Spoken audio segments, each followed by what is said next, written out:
ng Diyos. Okay? If you are a teacher, you teach. Di ba? Pag maestra ka, magturo ka. Huwag kang magluto kasi maestra ka eh. Chef cook ka ba? Hindi. Ang linya mo, teacher. So, iba't ibang kaloob. Okay? Yan na ang sinasabi ko. Iba-ibang pamaraan para magkakaroon tayo ng puntos sa ating Panginoon sa Kristo. Okay? Averaging. Amen. Praise the Lord. Okay, so, gayon din naman, magbigay ng bukas ang kamay. Open hands. Ano yun? Ha? Magbigay ng bukas ang kamay. Ibig sabihin, Pusang loob. Pusang loob. yes. Walang Kung pag-alinlangan. magbigay kayo ng ikapo, kung magbigay kayo ng donasyon, huwag ipaalam kung alin ang kamay na iyong hinahawak, pinaghawak doon sa ibibigay niyong donasyon. Huwag niyong ipaalam sa kabilang kamay. So, ibig sabihin ko, kayo mag-donate, i-erase mo na pag yan ay nabitiwan mo na. Kasi, ang Amang Diyos, ang mismo, ang Panginoong Jesucristo, ang mismong nakakalam ng lahat na yun. Okay? If you want to help, you forget na ika'y nakatulong. Kasi alam ng Diyos ang gantimpala nun para sa iyo. Amen? Praise the Lord! Ayan. Kasi pag yung kinagwenta yan, ang sakit sa loob, pag ikaw ay nakagawa ng kasamaan ang kapwa mo sa iyo. Okay. Maria Bete, I help you. And then you hurt my feelings. And then the one I helped to you, I counted. I always remember. It's so hard, di po ba? Masakit, di po ba? Ang sakit. So it's better if you want to help, you need to forget. Don't make list. Wag na wag maglista. Kasi nakalista lahat yan kay Amang Diyos at siya ang magbibigay sa inyo. Amen. Praise the Lord. Yon ang ipon na hindi kinakalawang kahit kailan. Amen. Huwag mag-ipon sa mga kinakalawang kundi yung hindi kinakalawang. Kasi yung ipon na hindi kinakalawang ay iyong madadala sa karian ng Diyos o sa kabilang buhay. Amen? Hala, sige, magpayaman kayo ng pera. This time, I will take your life. You can bring your money? No. Cannot bring your money. Okay? So, ayan ako ang ibig sabihin. Gayon din naman magbigay ng bukas ang kamay. Mamuno ng dibdiban. Oh, hala. So, saksakin ba kita sa dibdib? Ha? Mamuno ng dibdiban. Puno. Saksakin ba kita sa Full. dibdib? Yun ba ibig Punuin. sabihin nun? Kung kayo ay maging leader, kung kayo ay maging pangulo, kailangan mahalin mo ng lahat ng pantay-pantay. Walang mataas, walang mababa, walang favoritism. Kailangan pantay-pantay. At mahalin mo ang iyong serbisyo. Amen. Okay, praise the Lord. Gusto mo maging katulong? Mahalin mo ang iyong serbisyo. Okay? Kung ayaw mong maging katulong, umalis ka sa pagiging katulong kasi magkakasala ka lang. Hindi mo pwedeng obligahin o gampanan ang iyong trabaho kung hindi mo mahal ang iyong trabaho. Okay? Hindi kayo masaya kung kayo ay nagtatrabaho ng ganyan tapos ngayon ay labag sa loob nyo. Umalis ka na lang, itigil mo na lang yan kasi po ikaw rin ang kumikitil sa buhay mo ng mabilisan. Amen? Amen. Praise the Lord. Ayan.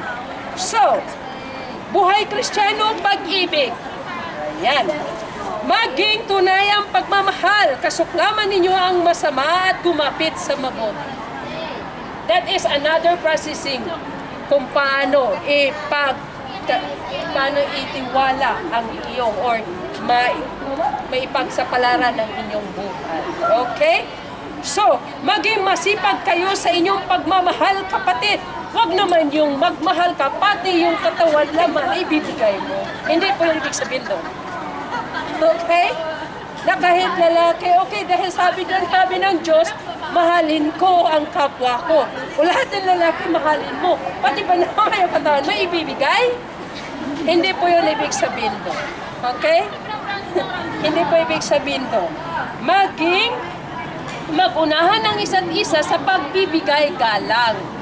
So, hindi naman yung every time, good morning, good afternoon, good morning, good afternoon, thus it's not. Ibig sabihin, respeto, respect each other. You need to respect each other. Even though siya ay makasalanan man o hindi, kailangan ibibigay pa rin ang respeto. Wag na wag magiging mataas. Alalahanin mo ang mga matataas na tao pag biglang lumagpak yan. Kalabog. Pag bumagsak ang mataas, masakit ba? Hindi. Masakit. Okay. Sobrang sakit, di mo ba? Ayan. Talaga nga naman. Okay. So, huwag kayong maging tamad. Sige. Kung kaya si Juan tamad, pag ang isang tao ba nakakaramdam ng gutom? Opo. Nakakaramdam ba ng gutom isang tao? Yes. Ang isang tao ba na tamad, patamad-tamad lang, makakain ba? Hindi. Hindi. So huwag kayong maging tamad. Hindi lang sa sarili niyong pangangailangan sa pagkain araw-araw, mas lalo na kailangan huwag maging tamad kung paano ang paggawa ng kabutihan. Amen? Ang paggawa ng kabutihan ay hindi lamang sa pera. Hindi, sabi nga, kung wala kayong pera para gawin ang kabutihan, gamitin nyo ang lakas nyo upang kayo'y gagawa ng kabutihan. Amen? Kung kapos man tayo sa pera, ang lakas mo, ang gamitin kung paano ka makatulong sa kapwa. Okay? Praise the Lord. Huwag kayong maging tamad, kundi masikap. Maging masigla sa espiritu at paglingkuran ang Panginoon. Okay? Praise the Lord. And then, igagalak ang pag-asa, maging matatag sa paghirap at magpatuloy sa pananalangin. Okay? Kailangan pag naghirap, kailangan magtiyaga sa pananalangin.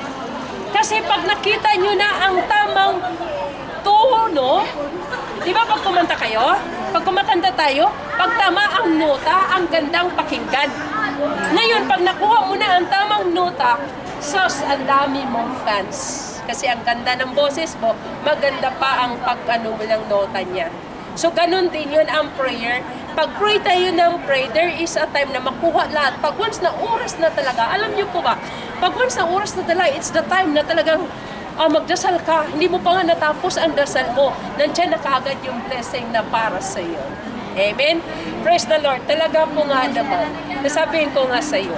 Sasabihin doon, ibig sabihin, dasal ng dasal. Ibig sabihin, huwag ka naman dasal ng dasal na hindi mo binago ang puso mo. Kung ang iyong puso ay hindi pa maganda ang posisyon, sa tamang posisyon, ipagtuloy mo ang pagdasal na naway magawa mo ang tamang posisyon na iyong puso para ang blessing sa iyo ay maibigay na. At kung gusto nyo madaliin, ibigay nyo na ng biglaan ang pag-ayos ng puso mo. Okay? Praise the Lord. So, ayan, sinasabi, makibahagi sa pangailangan ng mga banal at sikaping patuloyin ang mga bisita. Ayan. Okay? So, ibig sabihin po doon, kung talagang sa makikipagkapwa, kung ang mga tao na ganyan, humingi ng you need to po talaga. Kung halimbawa man ang isang tao pumunta sa'yo, hindi yung sabing bisita mo yan. Kundi pumunta dyan sa'yo at nakikita mo, kailangan pala yung advice mo. Na yung ina-advise mo naman sa kanya, ay karapat-dapat naman sa Diyos. Okay? Huwag naman kayo mag-advise na yung pala ay sinasaktan mo rin doon ng loob ng iyong kapwa. Okay? Pag sinasaktan mo ang loob ng iyong kapwa, huwag ka na lang mag-advise kung yan ay nakakasakit. Kailangan ang i-advise sa iyong puso, sa iyong kapwa, yung nakaganda sa loob niya at nakaganda rin sa mata ng Diyos kung paano i-process yun patungo sa kagandahan. Sa magandang kinalabasan. Okay? Kasi, pag once na nasaktan yung puso ng kayong kapwa na yung ina-advisean, nagkakaroon ka na ng kasalanan. Okay? Praise the Lord. So, pagpalain ninyo ang mga umusig sa inyo. Hala. Yung mga umusig sa inyo, yung mga nag-accuse sa inyo, pagpapalain, huwag gantihan ng ginagawa nila, ganun din ang gagawin mo sa kanya para siya. Kaya nga, minsan talaga, hindi lang minsan, kundi karamihan. Sabi, mayroong papahawak sa akin, kung ano nangyari sa kanya, ibalik doon. Sabi, ibalik mo yung sa kanya yung ginawa niya sa akin. Isang makasalanan. Okay? Praise the Lord. So, pagpapala at hindi sumpa. Huwag sumpain ang isang pagpapala. Okay? Makigalak sa mga nagagalak. Makitangis sa mga tumatangis. Okay? Kung may umiiyak, sabayan mo na rin na iyak para matapos na kaagad. Ha? Ang bilis. Kasi kung hindi mo yan tulungan, ay ang tagal. Di ba? Okay. Mag-iyakan. Ay, umiyak ka. Ay, makiyak na rin ako sa iyo. Okay? Praise the Lord. Magdamayan, huwag mangarap ng mataas, kundi masiyahan sa pangkaraniwan.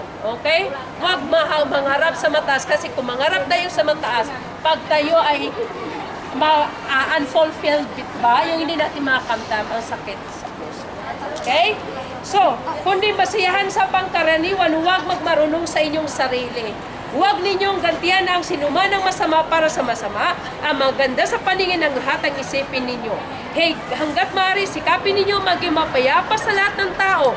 Huwag maghiganti, mga minamahal. Bigyang daan ang galit ng Diyos ayon sa nasusulat. Akin ang paggiganti. Ako ang magbibigay ng kapalit, wika ng Panginoon. Sa halip, pakanin mo ang iyong kaaway kung nagugutom, painumin kung nauuhaw. Ang mga ginagawa mong ito ay magiging parang mga nagliniyab na baga sa kanyang ulo. Huwag kang palupig sa masama, kundi lupigin mo ng mabuti ang masama. Amen. Praise the Lord. Hands up. Amen.